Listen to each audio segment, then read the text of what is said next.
आइए मित्रों, हमारे YouTube चैनल स्वाध्याय में आपका हार्दिक स्वागत, अभिनंदन। आज हम आपसे चर्चा करेंगे नारद जी द्वारा पार्वती को पंचाक्षर मंत्र का उपदेश इस विषय पर। अगर आपने हमारे चैनल को लाइक और सब्सक्राइब नहीं किया है तो आपसे निवेदन है, कृपया चैनल को लाइक और सब्सक्राइब अवश्य करें। एक दिन इंद्र की प्रेरणा से इच्छा अनुसार घूमते हुए नारद जी हिमालय पर्वत पर पहुंचे। हिमवान ने उनका सत्कार किया और अपनी कन्या के चरित्र का पूरा वर्णन सुनाया। नारद जी गिरिराज जी से भगवान शिव का भजन करो ऐसा कहकर वहां से विदा हुए। वहां से वे भगवती काली के पास आ गए और उन्हें संबोधित करके उनके लिए हितकारी वचन कहने लगे। हे शिवे, तुम्हारे स्वामी महेश्वर विरक्त और सहयोगी महायोगी है।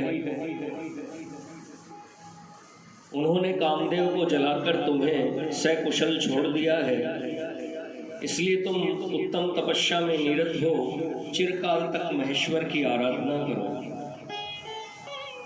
तपस्या के द्वारा संस्कार युक्त हो जाने पर रुद्रदेव तुम्हें अपनी भार्या अवश्य बनाएंगे और तुम भी कभी कल्याणकारी शंभु का परित्याग नहीं करोगे। शिवा ने नारद जी से कहा, हे मुने, रुद्रदेव की आराधना के लिए मुझे किसी मंत्र का उपदेश कीजिए।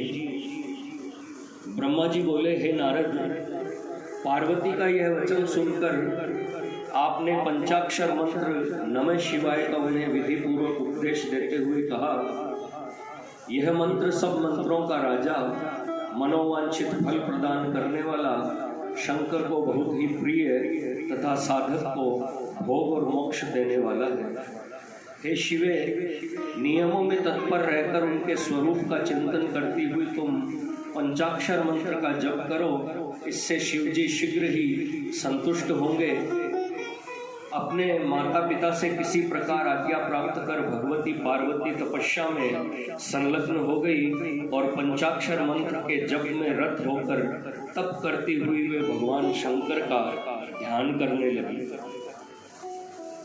इस प्रकार तप और महेश्वर का चिंतन करती हुई उन काली ने 3000 वर्ष उस तपोवन में बिता दिए। उनकी कठोर तपस्या से यह संपूर्ण चराचर जगत संतप्त होने लगा।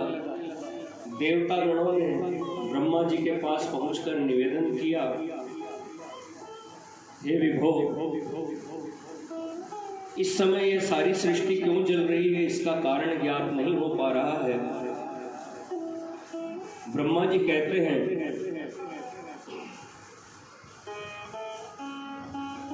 तब मैं भगवान विष्णु से निवेदन करने के लिए उन सभी के साथ शीघ्र ही क्षीर सागर गया और उनसे सारी स्थिति का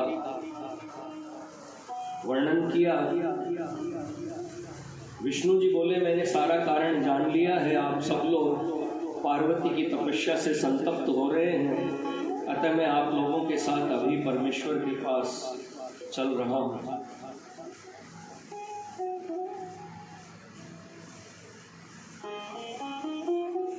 मित्रों, यह थी नारद जी द्वारा पार्वती को पंचाक्षर मंत्र का उपदेश इस विषय पर संक्षिप्त ज्ञान चर्चा। अगर आपने हमारे चैनल को लाइक और सब्सक्राइब नहीं किया है तो आपसे निवेदन है, चैनल पसंद आए तो इसे लाइक और सब्सक्राइब अवश्य करें।